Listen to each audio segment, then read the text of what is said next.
தேடி சோறு நிதம் தின்று தேடி சோறு நிதம் தின்று பல சின்னஞ்சிறு கதைகள் பேசி மனம் வாடி துன்பம் மிக உழன்று பிறர் வாட பல செயல்கள் புரிந்து நரை கூடி கிழப்பருவம் எய்தி கொடுங்கூற்றுக்கு இறை என பின் மாயும் பல வேடிக்கை மனிதரைப் போலே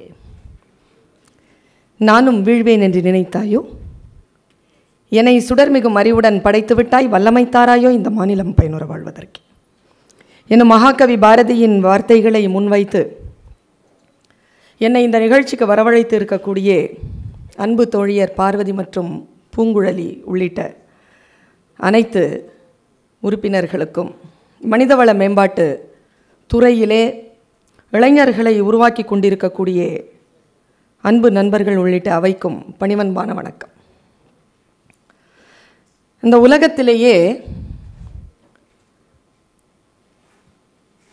யார் எதுக்கு ரொம்ப பயப்படுறாங்க அப்படின்னு ஒரு 3 கேள்வி கேட்டாங்க.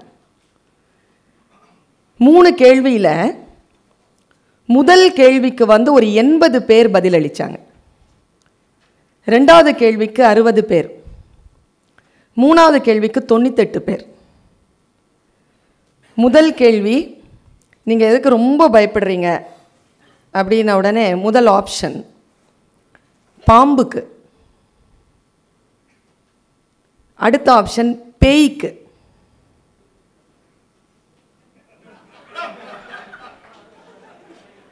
மூணாவது வீட்டில் மனைவிக்கு. அது முதல்ல 80 60, மூணாவது 98 பேர் அதுக்கு ஓகே சொல்லியிருந்தாங்க. ஏன் 2 பேர் பதில் சொல்லலைன்னா அந்த 2 பேர் கல்யாணம் ஆகலை. 100க்கு 100 பேரும் சொன்ன ஒரு பதில் எதுன்னா மேடையில் பேசுகிறதுக்கு. மேடையில் பேசுறதுன்னா ரொம்ப பயமாக இருக்கும், கால்லாம் ஒதுரும். அதனால தான் இந்த போடியம் அப்படியே மயக்கம் வர மாதிரி இருக்கும், அதை பிடிச்சிக்கிறதுக்கு தான் அது. ஆனால் உண்மையாக ஒரு 20 ஆண்டுகளுக்கு மேலாக நான் பேசுகிறேன். என்னுடைய அனுபவத்தில் சொல்கிறேன், இந்த உலகத்திலேயே ரொம்ப கஷ்டமான விஷயம், ரொம்ப பயப்படுற விஷயம் எதுனா பேசுறது கிடையாதுங்க. அது ரொம்ப சுலபம்.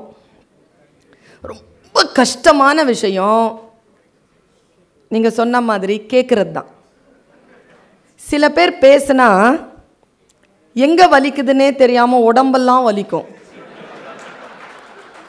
ஆனால் நம்ம கேட்டு தான் ஆகணும். காலையில் 10 மணிலேருந்து சாயந்தரம் 5 மணி வரைக்கும் கேட்டு தான் ஆகணும். பேசிக்கிட்டே இருப்பாங்க. அதான் ஒன்றும் இல்லை, இதெல்லாம் முற்பகல் செய்யின் பிற்பகல் விளையும் தான். எனக்கு முன்னால் ஒரு சகோதரர் பேசினார், ரொம்ப இன்ஃபர்மேட்டிவாக. அவர் பேசிகிட்டே இருக்கும்பொழுது நான் உங்களை தான் அப்சர்வ் பண்ணிகிட்டே இருந்தேன். எனக்கு ஸ்பீக்கர் மேலெலாம் அவ்வளோ ஒன்றும் இன்ட்ரெஸ்ட் கிடையாது. ஆனால் அவர் பேசுகிறத கேட்குற உங்களுடைய ரியாக்ஷன் மேலே எனக்கு நிறைய இன்ட்ரெஸ்ட் உண்டு. ஏன்னா அது என் தொழில் சார்ந்த விஷயம். உங்களை நான் ரொம்ப அப்சர்வ் பண்ணிகிட்டே இருந்தேன். எனக்கு முதுகில் தான் பின்தலையில் தான் கண்கள் இருந்தன. முழுக்க நான் உங்களை தான் கவனிச்சிட்டு இருந்தேன். ஆம்பளை பொம்பளை பற்றி பேசும்போது மட்டும் ரியாக்ட் பண்ணிங்க,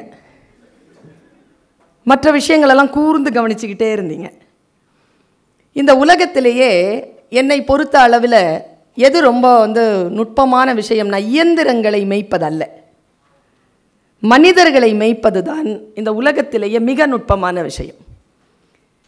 ஒரு மெஷினை கொடுத்துட்டு இதோட நீ ஒரு நாளைக்கு முழுக்க இருன்னு சொன்னால் கூட ஒரு நாள் முழுக்க இருந்துடலாம். ஒரு மனுஷனோட ஒரு நாள் முழுக்க இருக்க சொன்னால் இருக்க முடியாதுங்க. அதனால தான் 5 மணி நேரம் ஆஃபீஸ், 5 மணி நேரம் வீடு, 5 மணி நேரம் தூக்கம்னு சொல்லிட்டு நம்ம பிரித்து வச்சுருக்கோம். மனிதர்களை ஹேண்டில் பண்ணுறதுங்கிறது ரொம்ப கஷ்டம்.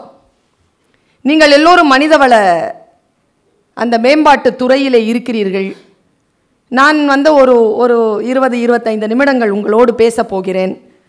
உங்களுடைய துறை சார்ந்த எந்த விஷயத்தையும் நான் ரொம்ப ஆழமாக பேச போகிறது இல்லை. ஆனால் மனிதர்களோடு நீங்கள் அளவுலாவுகின்ற பொழுது, மனிதர்களோடு நீங்கள் உங்களுடைய வாழ்க்கையை செலவழிக்கின்ற பொழுது உங்களுக்கு என்று சில விஷயங்கள் தேவைப்படுகின்றன.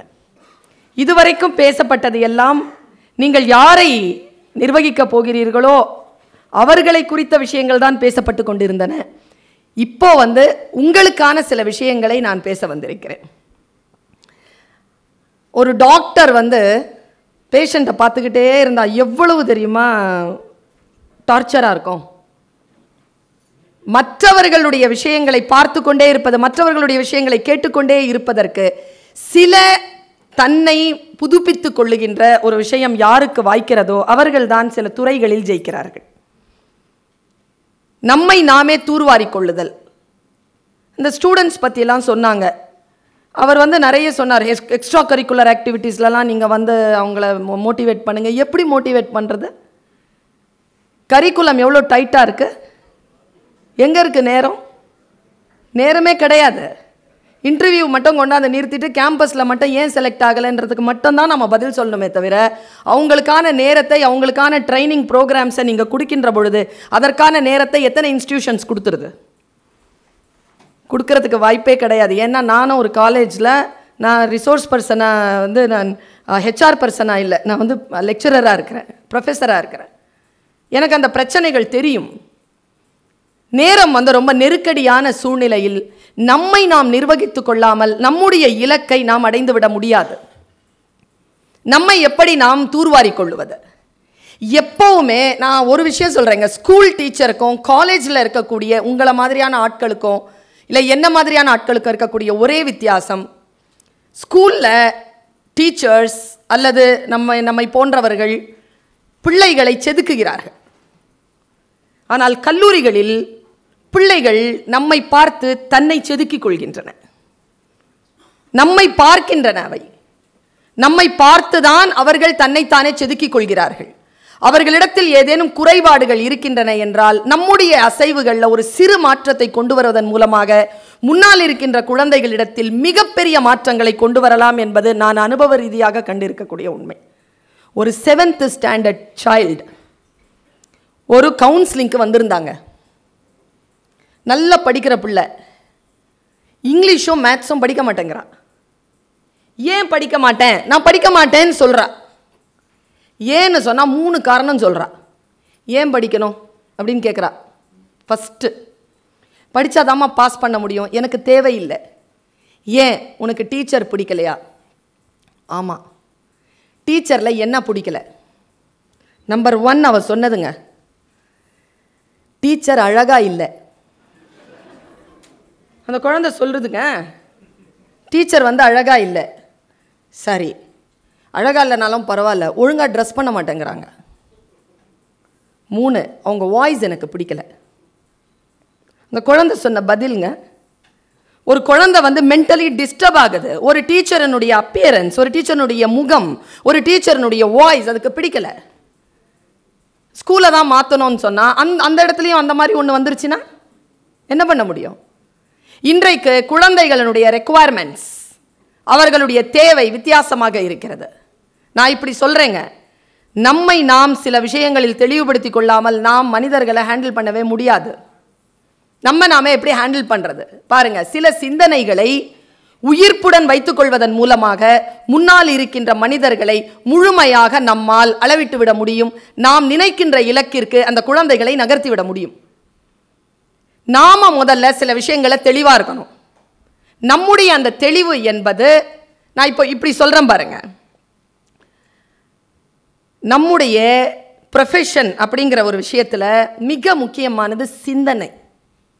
ஆல் த டைம் ஆனில் இருக்கக்கூடிய டீச்சர், ஹெச்ஆர், அவர்களுக்கு வேட்டை அவ்வளவு எளிதாக கிடைக்கிறது. எந்த நேரத்திலும் ஆனில் இருக்கிறது. பல நேரங்களில் நான் பார்க்கிறேன், முன்னால் இருக்கின்ற அந்த சூழ்நிலையால் பாதிக்கப்படுபவர்களாகவே நாம் இருக்கிறோம். உதாரணத்திற்கு நான் சொல்கிறேன், சிந்தித்து கொண்டே இருப்பது அப்படிங்கிறது, எப்போவுமே அலர்ட்டாக இருக்கிறது அப்படிங்கிறது நமக்கான ப்ரொஃபஷனலிசத்தில் மிக முக்கியமான ஒரு விஷயம். எப்பவுமே சிந்தனை வயப்பட்டு இருப்பது, அடுத்ததாக என்ன செய்வது என்கின்ற யோசனையில் இருப்பது, புதிய விஷயங்களை, இன்னோவேட்டிவான விஷயங்களை யோசிக்கிறது. இனிஷியேட்டிவ்ங்கிறது வேற, இன்னோவேட்டிவ்ங்கிறது வேற.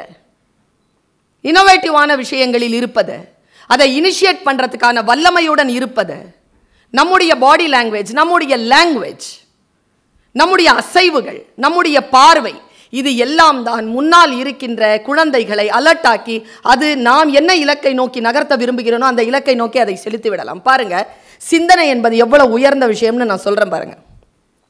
நான் ஒரு லாங்குவேஜ் டீச்சர். எனக்கு மொழி ரொம்ப பிடிக்கும். எது சொன்னாலும் அந்த மொழிக்குள்ளாக இருக்கக்கூடிய அர்த்தங்களை தேடி ஒரு தியானத்திற்குள் பயணப்பட்டுக்கிட்டே இருப்பேன். நான் தமிழில் அழகான ஒரு சொல் இருக்குங்க. செத்து போகிறதுக்கு தமிழில் எவ்வளோ சொற்கள் இருக்குது பாருங்க. சொல் செத்து போகிறோம் அத்தனை சொல். இறந்தார்,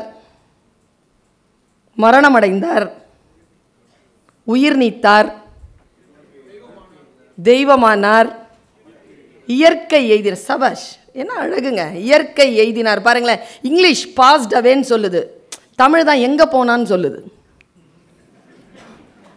எவ்வளோ பிரமாதமான விஷயம்ல. இயற்கை எய்தினார், இறைவன் அடி சேர்ந்தார்.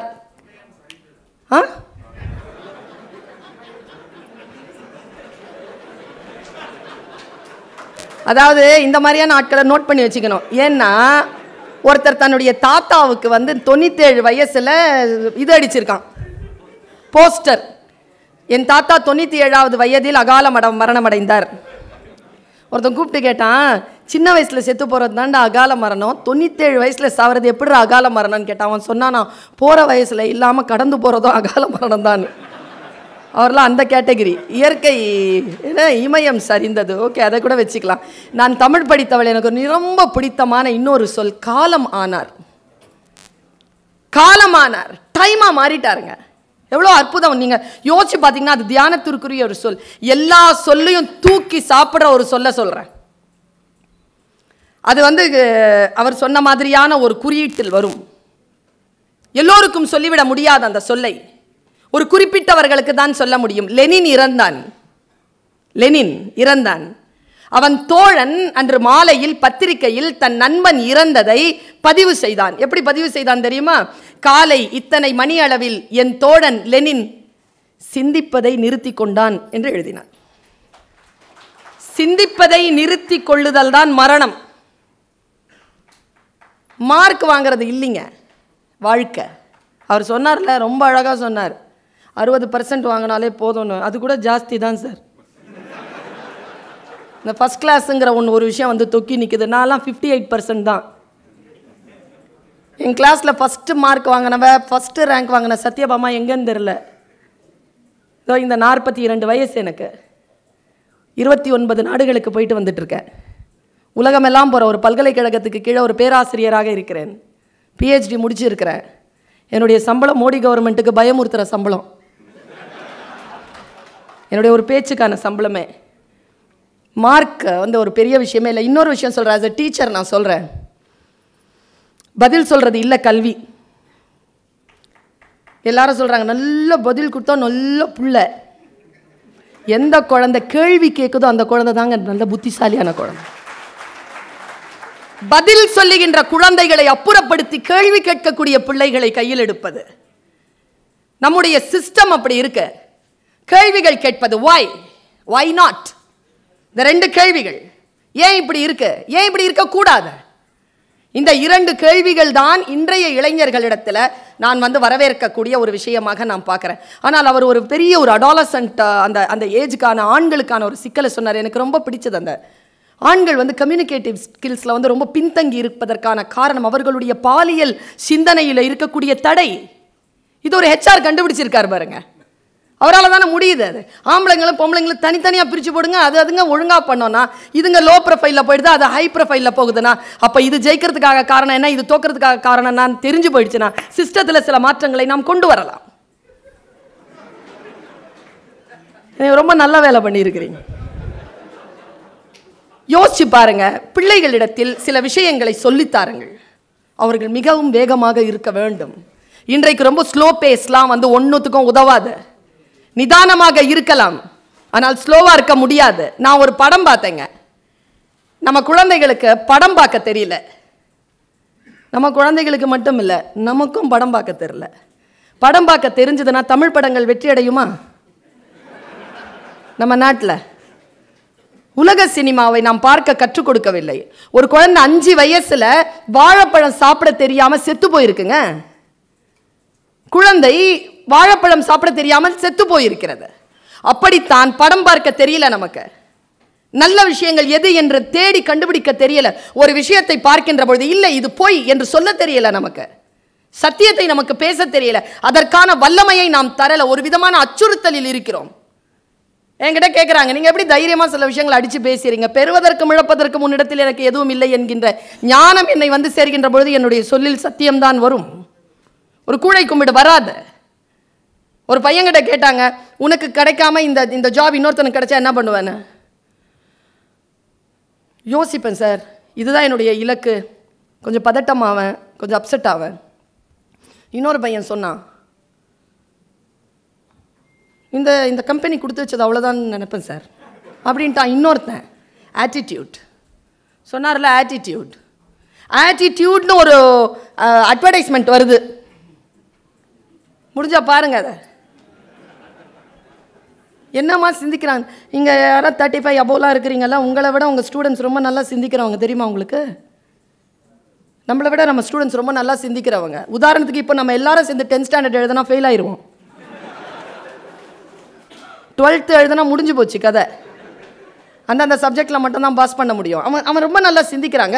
ஆட்டிடியூட்னு ஒரு ப்ராடக்ட், காலில் வந்து பூசுகிற ஒரு க்ரீம், ஒரு வெளிநாட்டு ப்ராடக்ட். அது ஒரு பொண்ணு வந்து ப்ராமில் நடந்து போய்கிட்டே இருக்கிறா. ஏன்னா 10 செகண்டில் அப்படி தூக்கி போட்டான் பாருங்க ஆட்டிடியூடுன்றதுக்கான விளக்கம். அப்படி நடந்து போய்கிட்டே இருக்கிறா, அப்படி கண்ணாடி பொம்மை மாதிரி இருக்கிறா. எல்லாரும் ஃபோட்டோ பிடிச்சிட்டு இருக்கிறாங்க. அவள் தான் ஃபஸ்ட்டு வருவான்னு சொல்லிட்டு கான்ஃபிடென்ட்டாக நடந்து வரும்பொழுது நடு ப்ராமில் அவளுடைய ஒரு கால் ஹீல் உடையுது. அப்படியே மடிஞ்சு கீழே விழுந்துட்டா. எல்லாரும் ஓ அப்படின்னு சைலண்ட் ஆகுறாங்க. அந்த பொண்ணுடைய கண்ணில் லேசாக ஒரு கண்ணீர். அவன் என்ன தெரியுமா பண்ணா? ஒன்றுமே செய்யலைங்க. அந்த 10 செகண்ட்ஸில் அவன் அந்த யூத், அவனுடைய சிந்தனை தான் அது. எவ்வளோ ஃபாஸ்ட்டாக அவன் வந்து இருக்கான் பாருங்க. அவன் கிட்ட கொண்டு போகிறான் கேமரா, கண்ணில் அந்த ட்விங்க்லிங் ஐஸ் வித் டியர்ஸ். அவள் என்ன செய்கிறா? உடனே தனக்கு தானே கைத்தட்டல் கொடுக்குறா. First attitude. தமிழில் அதுக்கு அர்த்தமே இல்லைங்க. நான் தமிழில் PhD வெங்காய பச்சடி தயிர் பச்சடிலாம் படிச்சிருக்கேன். அந்த சொல்லுக்கு பொருள் வரல. கரெக்டான ஈக்குவல் அப்படின்னு போட்டால் அந்த பொருள் வரல. ஆட்டிடியூட்க்கு என்ன அப்படிங்கிற சொல் வரல எனக்கு. அப்படியே பார்த்து கைத்தட்டிக்கிறாங்க. எழுந்து நிற்கிறா. இன்னொரு செருப்பையும் தூக்கி போடுறா. தூக்கி போட்டு பேர் ஃபுட்டில் நடந்து மறுபடியும் அதே கம்பீரத்தில் திரும்பி போகிறான். அவள் தான் ஃபஸ்ட் ப்ரைஸ் வாங்குறான். ஆட்டிடியூட்னு போடுறான் அட்வர்டைஸ்மெண்ட்டில். என்ன சொல்ல வரான்? அதற்கு பின்னால் இருக்கின்ற அந்த கதை என்ன? அதை நமக்கு சொல்லக்கூடிய அறிவுரை என்ன? யாராவது வந்து தூக்கி விடுவார்கள் என்பதோ, அடுத்தவர்களுடைய அந்த அவமானத்திற்கு பயந்தோ உட்கார்ந்து கொள்ளாமல் தனக்கு தானே கைத்தட்டிக்கிட்டா பாருங்க, அதுக்கு பேர் தான் ஆட்டிடியூட். எழுந்து நின்று மறுபடியும் தூக்கி அடிச்சுட்டு, மற்ற விஷயங்களை தூக்கி அடிச்சுட்டு பேர் ஃபுட்டில் நடந்து வெளியில் வந்தால் பாருங்க, அதுக்கு பேர் தான் ஆட்டிடியூட். இன்னொன்று ஆட்டிடியூட்க்கு சொல்லுவாங்க. நீங்கள் எல்லாரும் சொல்லுங்கள், உங்கள் குழந்தைகள் கிட்ட சொல்லுங்கள். 2 செஞ்சுரி அடித்தார் தெரியுமா சச்சின்? கிரிக்கெட்டின் கடவுள் என்று அந்த காலத்தில் போற்றப்பட்டவர். அன்னைக்கு அவர் 2 செஞ்சுரி பண்ண அன்னைக்கு அவங்க அப்பா இறந்து 2வது நாள் அஸ்தி கரையில் ஃபியூனரலுக்கு மட்டும் போயிட்டு சவுத் ஆப்பிரிக்காவில் வந்து ஆடுறார். அந்த 200 அந்த அடித்த உடனே அந்த கேமரா யூடியூப்பில் போட்டு பாருங்கள், கேமரா கிட்ட போகும். அவர் அந்த தலையில் இருக்கக்கூடிய அந்த ஹெல்மெட்டை கட்டிட்டு வானத்தை பார்ப்பார். அவர் கண்ணில் வந்து கண்ணீர் இருக்கும். அந்த வினாடியில் தான் அவர் தன் தந்தைக்கு அஞ்சலி செலுத்தியதாக நான் நினைக்கிறேன். அதுக்கு பேர் தான் ஆட்டிடியூட். வீட்டில் அப்பாவுடைய அஸ்தி இருந்தாலும் கூட அதை கரைப்பதற்காக உட்கார்ந்து கொள்ளாமல் தன் இலக்கை நோக்கி ஓடுறான் பாருங்க, அதுக்கு பேர் ஆட்டிடியூட். நாம் இதை அந்த குழந்தைகளிடத்தில் சொல்லித் தருவது, அச்சப்படாமல் இருப்பதற்கு சொல்லித் தருவது, புத்தி வேறு பயம் வேறு என்று சொல்லித் தருவது. ஒரு படம் பார்த்தேங்க, ஆலிஸ் இன் வண்டர்லேண்ட். பிள்ளைகளுக்கு போட்டு காட்டுங்க. கவனமாக அந்த காட்சிகளை பார்க்க கற்றுக் கொடுங்கள். காட்சி என்பது வெறும் டயலாக்ஸோ இல்லை ஆபாசமான நடனங்களோ அல்ல. அவன் ஃப்ரேம் எப்படி வைக்கிறானோ அதனுடைய அப்சர்வேஷன் ஒருத்தனுக்கு வந்துருச்சுனாலே போதும். அவன் அடுத்த கட்டத்துக்கு தன்னை எப்படி நகர்த்துவதுங்கிற வேற ஒரு பாடம் உள்ள கற்றுக்கொள்ளலாம் அவன். ஆலிஸ் ஒரு சின்ன பொண்ணு. அந்த படம் வந்து ஒரு அமெரிக்கா பிரிட்டிஷ் பாலிட்டிக்ஸ்க்கான படம். அது பார்த்துருக்கீங்களா அந்த படம்? ஆலிஸ் இன் வண்டர்லேண்ட். சிவப்பு ராணி வந்து வில்லி, ஒயிட் ராணி வந்து ஹீரோயின். ஏன்னா அமெரிக்கா ஒயிட்டு, பிரிட்டிஷ் சிவப்பு, ரெண்டுத்தையும் அவன் குறியீடாக வச்சுருப்பான். அந்த படத்தில் அந்த சின்ன பொண்ணு அந்த ஒயிட் ராணியோட பேசிட்டு இருக்கும்போது அலீஸ் ரன் அப்படின்னு ஒரு வார்த்தை கேட்கும். நான் வந்து ஐ வாஸ் ஸ்டாண்டிங், நான் உட்காந்துருக்கிறதுல எழுந்திரிச்சிட்டேன். அந்த காட்சியில் டிவியில் பார்த்துருக்கேன், எழுந்திரிச்சு நின்றுட்டேன். போயிட்டு இருக்கு அலீஸ் ரன் அப்படின்ன உடனே அந்த குழந்தை எனக்கு ரொம்ப பிடிச்சது. அவள் ஓடுறா கூட, ராணியும் ஓடுறா. எனக்கு அதுவும் பிடிச்சிருந்தது. சொல்கிறவங்களும் கூட ஓடுறாங்கல்ல, அது பிடிச்சிருந்தது. She is also running. ஓடிக்கிட்டே ஆலிஸ் என்ன மாதிரி ஒரு கேள்வி கேட்டா, வேர் வி ஆர் கோயிங், எங்கே போகிறோம்? நீ ஓட சொன்னால் நான் ஓடுறேன், சொல்லு எங்கே போகிறோம்? அவள் சொன்ன பதில் என்ன தெரியுமா? எங்கேயும் போகல, எங்கேயும் போகல. தென் வை வி ஆர் ரன்னிங்? அவள் கேட்குறா, எதுக்கு நம்ம ஓடுறோம்? அவள் சொன்ன பதில் தான் நம்ம எல்லாருக்குமான பதில். அவள் சொன்னா, இவர் சொன்னார்ல 2015 ஒரு கம்பெனி நம்மக்கிட்ட வருதுன்னா, மறுபடியும் 2016 அது நம்மக்கிட்ட வரணும்னா, 2017 அதை நம்ம மிஸ் பண்ணாமல் இருக்கணும்னா, இதுக்கு பதில் இதுதான். அவள் சொன்னா, எங்கே போகிறோம்? எங்கேயும் போகல. அப்போ ஏன் ஓடுறோம்? நாம் நின்று கொண்டிருக்கின்ற நிலம் பின்னோக்கி நகர்ந்து கொண்டே இருக்கிறது. நாம் ஏற்கனவே நிற்க வேண்டிய இடத்தில் நிற்க வேண்டும் என்றால் கூட நாம் தலைதெறிக்க ஓடியாக வேண்டும் என்று சொல். ஏற்கனவே நம்ம நிற்கிற இடத்துல நிற்கணும்னாலே தலைதெறிக்க ஓடணும்னா, ஜெயிக்கணும்னா என்ன பண்ணுறது? எவ்வளோ ஃபாஸ்ட்டாக ஓடணும். நம்முடைய பேஸ், நம்முடைய ஸ்பேஸை நம்ம எப்படி வச்சுக்கணும், நம்முடைய பேஸ் நம்ம எப்படி வச்சுக்கணும், எப்படி கால்குலேட் பண்ணணும். சுயமரியாதை, தன்னம்பிக்கை, இதை இரண்டுத்தையும் அப்படி மேலே கொண்டு, நான் சொல்கிறேங்க, என்னுடைய அனுபவத்தில் நான் சின்ன எல்கேஜி குழந்தைகள்லேருந்து டீச்சிங் பண்ணியிருக்கேங்க. பிஎட் பண்ணியிருக்கேன் நான், பேச்சுலர் ஆஃப் எஜுகேஷன், ரெகுலரில். மேட்ரில் அது கரஸ்பாண்டன்ஸ்லாம் கிடையாது, ரெகுலரில் போய் பண்ணியிருக்கேன். அதில் நான் கண்டுபிடிச்ச மிக உன்னதமான விஷயம் என்ன தெரியுமா? குழந்தைகள் மொத்தம் 3 வகை. மொத்தம் 3 வகை.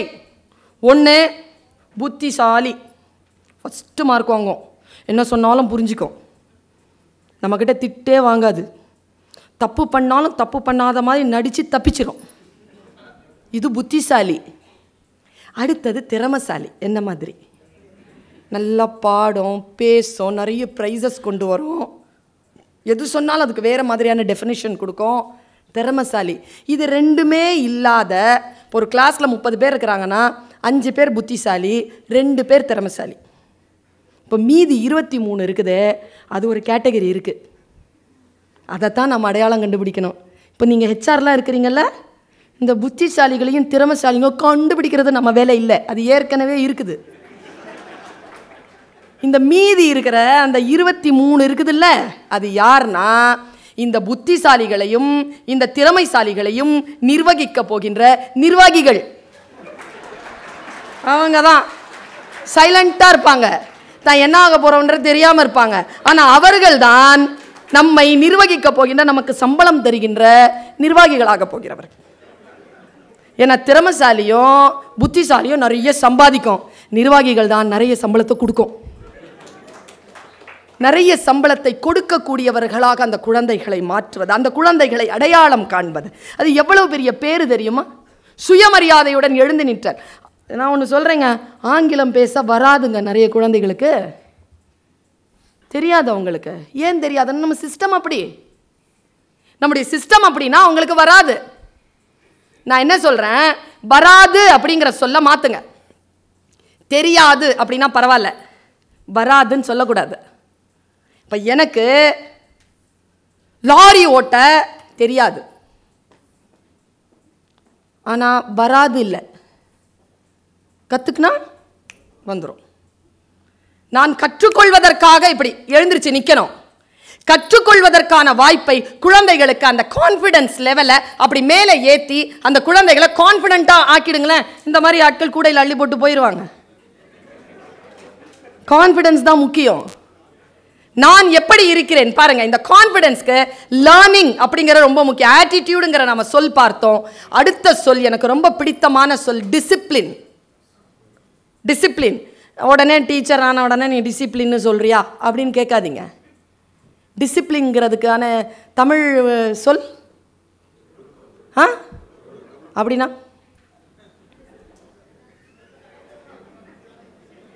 இன்னும் 4 நிமிஷத்தில் உன் பேச்சை முடிச்சா நீ ஒழுக்கமானவ அப்படின்னு அர்த்தம். ஒழுக்கம்ங்கிறது என்ன? ஒன்றும் இல்லைங்க, அழகிய தமிழ். நான் எப்போவுமே சொல்ல, தமிழ் ரொம்ப அழகான மொழிங்க. இந்த ஆங்கிலத்தில் பேசினா தான் வேலை கொடுக்குறீங்கன்னு சொல்கிறீங்க. நான் சொல்கிறேன், தமிழை ஒழுக்கமாக ஒழுங்காக பேசுகிற பிள்ளைகள் ஆங்கிலம் பேசுகிற பிள்ளைகளை விட ரிசோர்ஸ்ஃபுல்லாக இருப்பாங்க. ரிசோர்ஸ்ஃபுல்லாக இருப்பாங்க. ஏன்னா அவங்களுக்கு கிரவுண்ட் ரியாலிட்டி ரொம்ப அதிகமாக தெரியும். அவங்களுக்கு ஆங்கிலம் சொல்லி தருவது ரொம்ப பெரிய விஷயமே இல்லை. ஒழுக்கம்ங்கிற சொல்லுக்கு என்ன அர்த்தம் தெரியுமா? ஒரு தமிழ் படித்தவங்க. நான் இன்னொரு விஷயம் சொல்கிறேன், தமிழில் படித்தாதான் இந்த ஊரில் வேலை கிடையாது. தமிழ் படித்தா வேலை இருக்குது. தமிழில் படித்தாதான் பிரச்சனை. நான் தமிழ் படித்தவ. தமிழில் எல்லா சொல்லும் அழகானது, கெட்ட வார்த்தை கூட தமிழ் இல்லையா? நான் ஒரு கெட்ட வார்த்தை சொல்கிறேன், ஆகப்பெரிய கெட்ட வார்த்தை, செந்தி செதறி ஓடிடுவீங்க. இப்போ நிறைய பேர் ஓடிட்டு இருக்கிறாங்க. ஊழல். எவ்வளோ பெரிய கெட்ட வார்த்தை தெரியுமா? அது அர்த்தம் என்ன தெரியுமா? ஊழ் அப்படின்னா விதிகளுக்கு உட்பட்டது. ஊழல் என்றால் விதிகளுக்கு உட்படாதது. அவ்வளோதான், விதிகளுக்கு உட்படாதது ஊழல். ஒழுக்கம் அப்படிங்கிற சொல்லுக்கு என்ன அர்த்தம் தெரியுமா? இப்போ பாருங்களேன், மழை பெய்யுது, இல்லை இது ஒழுகுது அப்படின்னு சொல்கிறோம். ஒழுக்கம் என்ன? தொடர்ந்து வரணும், அதுக்கு பேர் தான் ஒழுக்கம். இடையில நின்றுடுச்சுன்னா அதுக்கு பேர் ஒழுக்கம் இல்லை. அது தீ ஒழுக்கமோ நல்லொழுக்கமோ, தொடர்ந்து ஒழுகுனா அதுக்கு பேர் ஒழுக்கம். நம்ம எல்லாருமே அகாடமிஷியன்ஸ். நம்ம கிட்ட வந்து வாட் இஸ் யுவர் டிசிப்ளின் தான் கேட்பாங்க. What is your discipline? My discipline is literature. What is your discipline? HR is your discipline. எந்த ஒரு விஷயத்தில் நீங்கள் தொடர்ந்து ஒழுகுகிறீர்களோ அதுதான் உங்களுடைய ஒழுக்கமாகிறது. கற்றல் தான் உங்களுடைய ஒழுக்கம். டிசைபிள் என்றால் மாணவன், டிசிப்ளின் என்றால் கற்றல். லேர்னிங் இருக்கா ஒருத்தனுக்கு?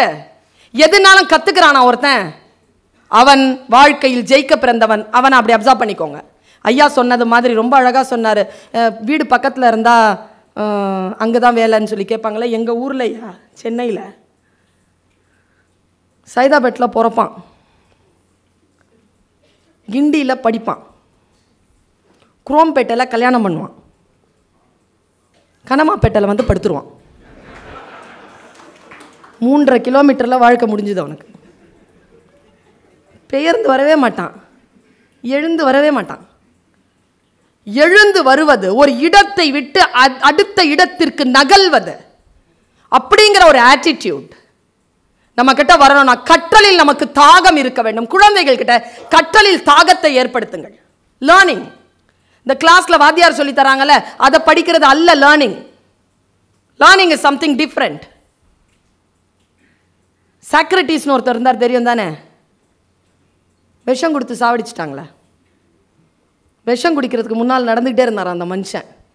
நான் சொல்கிறது வரலாறு. நடந்துக்கிட்டே இருக்கும்போது அவர்கிட்ட கேட்டிருக்காங்க, ஏன் நடந்துக்கிட்டே இருக்க? இல்லை, விஷம் குடித்த உடனே நடக்கணும்ல, அதுக்கு ப்ராக்டிஸ் பண்ணுறேன்னாராம். என்னங்க இது? இப்படி முடியுமா ஒருத்தனால? ஒரு விஷயத்தை அப்படி எதிர்கொள்ள முடியுமா? அப்படி ஏற்றுக்கொள்ள முடியுமா? அப்படி நடந்துக்கிட்டே இருக்கும்பொழுது பக்கத்தில் இருந்து ஏதோ ஒரு பாட்டு சத்தம் கேட்டிருக்கு. இறையன்பு எழுதுகிறார் இதை. தினத்தந்தியில் அவர் எழுதின ஒரு ஆர்டிக்கலில் நான் இந்த செய்தியை படிக்கிறேன். என் மனசில் ஒரு பல்பு எரியுது. ஓ, இதான் மேட்டரா? சரி, ஏதோ ஒன்றை நான் கற்றுக்கொள்கிறேன். பாருங்க, அந்த சாக்ரட்டிஸ் ஒரு பாட்டு சத்தம் கேட்குது. உடனே சத்தம் போட்டு கேட்கிறான், தோழனே யார் அது? நான் சாக்ரட்டிஸ். ஓ, எப்படி இருக்கிறாய் சாக்ரட்டிஸ்? நன்றாக இருக்கிறேன். நீ வாசித்தாய், அந்த பாட்டு எனக்கு தெரியும். ஆனால் எந்த ஆர்கன், ஏதோ ஒரு ஆர்கனில் நீ வாசிக்கிற, அது என்னன்னு நான் தெரிஞ்சுக்கலாமா? மவுத்தார்கன். ஓ, மவுத்தார்கனா? எனக்கு அந்த பாட்டு தெரியும், மவுத்தார்கனும் வீட்டில் இருக்கிறது, எனக்கு வாசிக்க தெரியாது. நண்பனே, நீ எனக்கு அதை கற்றுத்தருவாயா? அப்போ அங்கேருந்து சொன்னா, நான் வரேன், இன்னும் 2 நாட்டில் சாவ போகிறேன், தெரிஞ்சுக்கிட்டு என்ன பண்ண போகிறேன்? சாக்ரட்டிஸ் சொன்ன பதில், இதை குழந்தைகளுக்கு நாம் கடத்திடணும். சாக்ரட்டிஸ் சொன்ன பதில் என்ன? அப்படி கேட்டு விட்டாய்? நான் சாகும்போது மௌத்தார்கன் எனக்கு வாசிக்க தெரியும் என்கின்ற ஒரு எண்ணம் போதாதா? இந்த ஒரு எண்ணம் போதாதான்னு கேட்டான் பாருங்க. அதனால தான் இன்னைக்கு சாக்ரட்டிஸனுடைய ஒரு புக் இருக்குதா?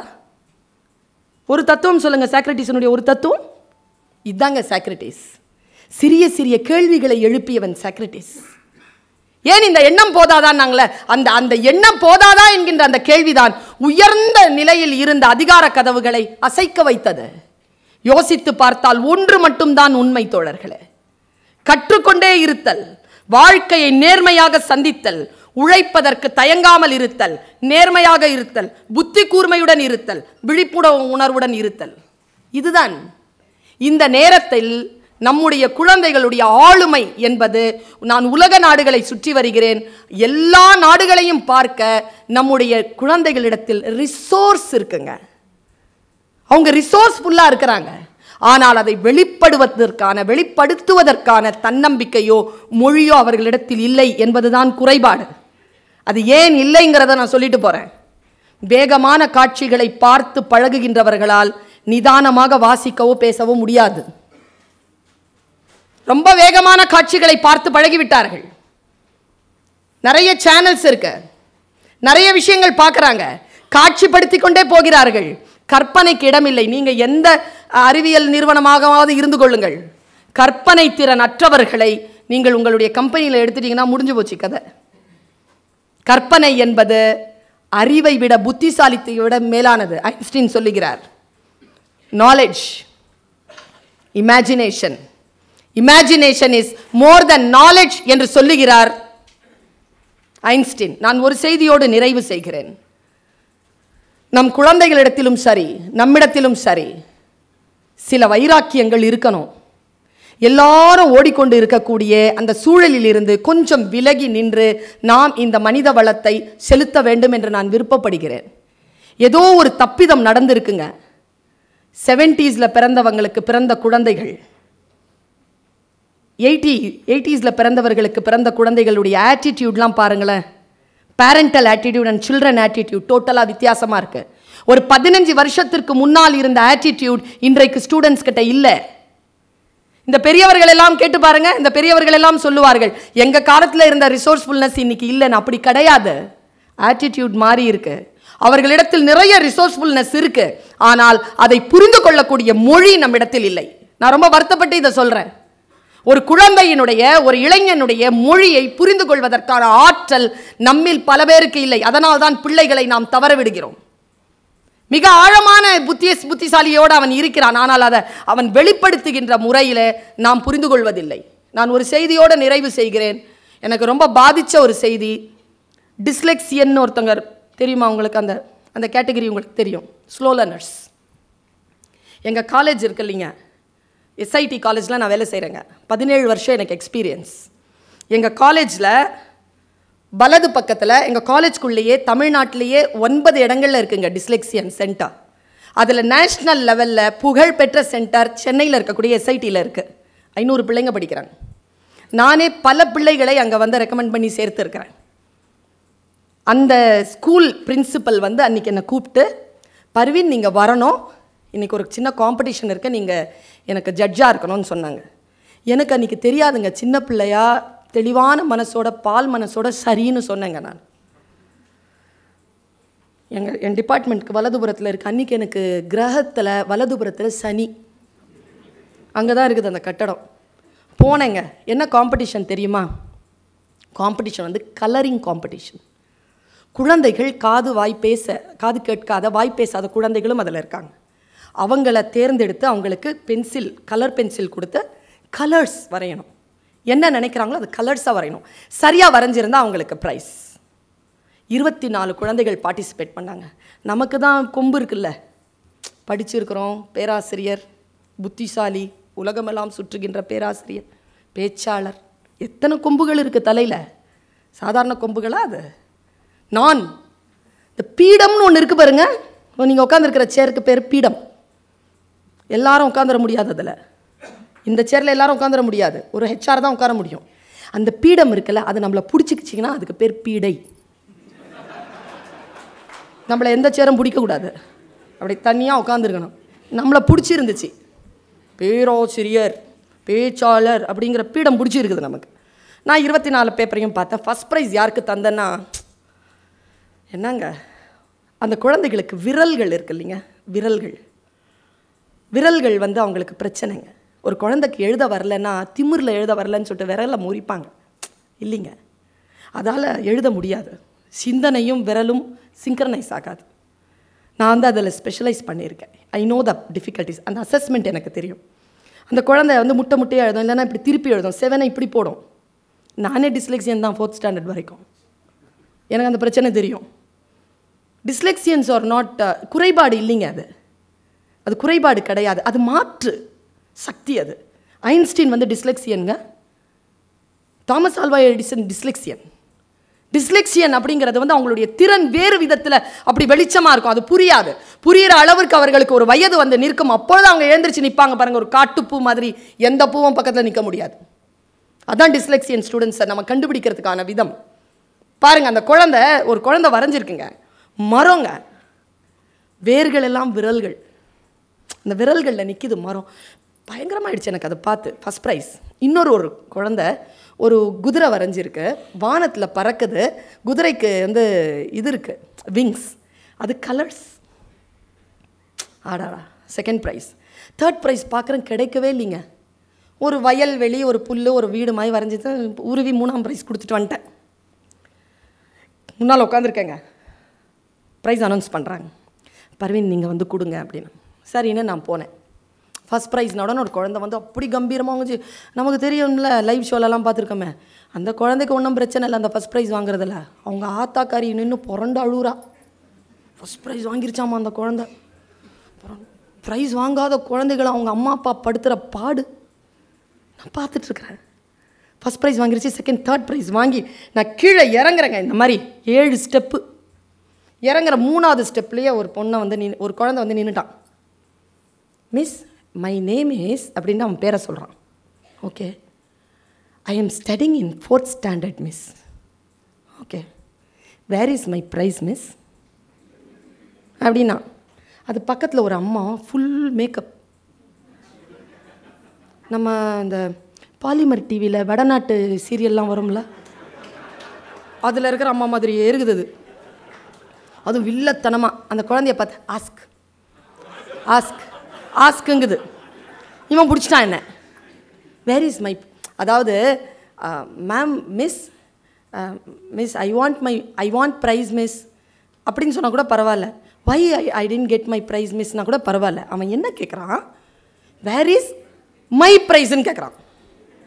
நான் சொல்லு எனக்கு டிஸ்டர்ப் ஆகிடும். உனக்குன்னு ப்ரைஸ்லாம் கிடையாதுன்னு நான், உனக்குன்னு ஒரு ப்ரைஸும் கிடையாதுன்னு. ஏன்னா கோவம் குழந்தை மேலே இல்லை, அவங்க அம்மா மேலே. அது என்னை பிடிச்சிருச்சிங்க. அரெஸ்ட் பண்ண மாதிரி வந்து கேட்குறான். அவன் இறங்கவே முடியல என்னால், அப்படி நிற்கிறான். பதில் சொன்னா போ, இல்லைன்னா போக முடியாதுன்ட்டு. அந்த அம்மாவும் சொல்லுது, பதில் சொல்லிட்டு போ அப்படின்னு. அந்த அம்மா நிற்குது. நான் சொன்னேன், it is not your prize dear, you didn't get any prize. அடுத்ததாக ஒரு கேள்வி கேட்டான் பாருங்க, வை மிஸ். என்ன பதில் சொல்வீங்க? Because somebody draw a great picture than you. No miss, my picture is very great. Where is my prize? தெளிவாக இருக்கிறாங்க. அவன் 4th ஸ்டாண்டர்ட். எவ்வளோங்க வயசு இருக்கும்? 8-9 வயசு, 10-12 கூட வச்சுக்கோங்களேன். Where is my prize? எனக்கு கோவம் வந்துருச்சு நேரம். Okay, show me your pay. ஏன்னா எதுவுமே உருப்படியாக இல்லை அதில். எனக்கு தெரியும் நாம் ஜெயிச்சிருவோன்ட்டு. அவன் அந்த 24 புக்கில் அப்படி காட்டுறேன் அந்த பஞ்சை. யோசிக்கவே இல்லைங்க குழந்தை. இப்படி விரல் போட்டு சர்ன்னு இழுத்தான் பாருங்க. அவன் பேப்பர். அவன் எவ்வளோ அப்சர்வேஷனில் இருப்பான், அவன் ஆனில் இருப்பான். நான் சொல்கிறேன்ல, ஆக்ஞையில் ஆனில் இருங்க, ஆக்ஞை ஆனில் இருங்கன்ட்டு. அவன் இருக்கிறான் ஆனில். பிடிச்சி சரையல்னு இழுத்துட்டான். இழுத்துட்டு, this is my paper miss, where is my prize. பிரித்து பார்த்தா, கடவுளுக்கு நான் எவ்வளோ நன்றி சொன்னேன் தெரியுமா? என் மானத்தை காப்பாற்றின கடவுளே மிக்க. நான் இதை தப்பு பண்ணியிருந்தேன், நான் அவன் மேலே முன்னால் மண்டியிடணும். ஒன்றும் இல்லை, கருப்பாக ஒன்று போட்டிருக்கிறான். ஒன்றும் கிடையாது, கருப்பு. அதில் சிவப்பாக ஒரு ரவுண்டு, அவ்வளோதான். வாட் இஸ் திஸ்ண்ணா? அது பார்த்த உடனே நான் ஏதோ ஒரு கட்சி கொடி மாதிரியே இருந்துச்சு அது. அதனால நான் அதை தூக்கி போட்டேன் அந்த பக்கமாக. வாட் இஸ் திஸ்ன்னு கேட்குறேன். This is sky miss. ஸ்கையா கருப்பாக இருக்குதா, அப்படியே அந்த பக்கம் ரெட்டாக இருக்குது. கருப்பாக இருந்துட்டு அப்படியே அது ரெட்டாக இருக்குது. நடுவில் வந்து அந்த இந்த பக்கம் வந்து நிலா வந்து ரெட்டாக இருக்குது இந்த பக்கம். Okay, what is the competition today? அவன் இங்கிலீஷில் தான் பேசுகிறான், ஏன்னா காது கேட்காத குழந்தை, ஏதாவது ஒரு மொழியில் தான் பேசுவான். What is the competition of today? Colouring competition miss. What is this? Sky miss. What is that? Moon miss. உங்கள் ஊரில் வந்து வானம் வந்து கருப்பும் சிவப்புமா இருக்குமா? உங்கள் ஊரில் நிலா சிவப்பாக இருக்குமா? What is the colour of the sky? Blue miss. What is the colour of the moon? Half white miss. நாம் ஒயிட்டும்போம், அவன் ஹாஃப் ஒயிட்டுங்கிறாங்க. Half white. Then why this colour அப்படின்னு அவன் சொன்னான் பாருங்க ஒரு பதில். Today my sky is angry miss. இன்றைக்கு என் வானம் கோபமாக இருப்பதனால் அது சிவப்பாகி கருப்பானது, அதில் இருக்கக்கூடிய நிலா சிவப்பாகி போனது. கலர் காம்படிஷனில் ஜெயிச்சவன் அவங்க புரியாமல் நான் கையெழுத்து போட்டு அவனுக்கு ப்ரைஸ் இல்லாமல் பண்ணது. நான் மண்டிட்டு அந்த குழந்தையை நான் அணைத்து கொண்டேன். அன்றைக்கி போச்சு எனக்கு கர்வம். நீங்களாம் ஹெச்ஆராக இருக்கீங்கன்றதுனால கர்வம் பாராட்டாதீங்க. நமக்கு முன்னால் இருக்கின்ற குழந்தைகள், நான் ஒன்று சொல்கிறேங்க, பெற்றோர் அப்படின்னு பேர் வச்சுருக்காங்க பாருங்களேன் பேரண்ட்ஸ்க்கு. இங்கிலீஷ் என்னங்க இங்கிலீஷு பிடிக்கும் தான் எனக்கு, இங்கிலீஷ் ஒன்றும் தப்பில்லை. பேரண்ட்ஸ்னு அதுக்கு என்ன வேர் சொல்ல எனக்கு தெரியல. பெற்றோர்னு பேர் வச்சான் பாருங்க. குழந்தைகளை தந்தோர் தானேங்க? இல்லைங்க, இயற்கையால் குழந்தை வர நாம் பெற்றவர்கள், அதனால் நாம் பெற்றோர். டீச்சருக்கும் டாக்டருக்கும் வித்தியாசம் என்ன தெரியும்? ரெண்டுமே நோபல் ப்ரொஃபஷனுங்கிறான்ல. டாக்டர் டீச்சர் பக்கத்துலேயே நிற்க முடியாது. என்னன்னா டாக்டர் தப்பு பண்ணால் ஒரு பேஷண்ட்டோட ஒரு குடும்பத்தோட சரி. நாம் தப்பு பண்ணோம்னா ஒரு சமூகம், ஒரு நாடு, உலகமே அழிஞ்சு போயிடும். நம்பர் 1. 2, அவனும் பணம் சம்பாதிக்கிறான், நாமளும் பணம் சம்பாதிக்கிறோம். அவன் நோயாளிகளை வச்சுக்கிட்டு பணம் சம்பாதிக்கிறாங்க. நம்ம புத்திசாலியான ஃப்ரெஷ்ஷான குழந்தைகள் நம்மிடத்தில் வந்து அதில் நாம் பணம் சம்பாதிக்கிறோம். அந்த குழந்தைகளை சரியாக புரிந்து கொண்டு அவர்கள் இலக்கை நோக்கி நகர்த்துகின்ற உன்னதமான வேலையை மிக மிக ஆர்வத்துடனும் மிக மிக ஸ்ரத்தையுடனும் மிக மிக நன்றி உணர்வுடனும் அதை கையில் எடுக்கின்ற பொழுது மேஜிக்கல் மிராக்கிள் நடந்து அந்த குழந்தைகள் அடுத்த கட்டத்திற்கு போய் நின்று சார் தேங்க்ஸ் சார் என்ற அந்த தேங்க்ஸ் என்கின்ற ஒற்றை சொல் வந்து சேருகின்ற பொழுது நாம் வாங்குகின்ற கோடிக்கணக்கான ரூபாய் கூட அதற்கு முன்னால் ஈடாகாது என்று சொல்லி B proud to be a teacher, B proud to be a HR என்று சொல்லி வாய்ப்பளித்தமைக்கு நன்றி பாராட்டி விடைபெறுகிறேன். நன்றி, வணக்கம்.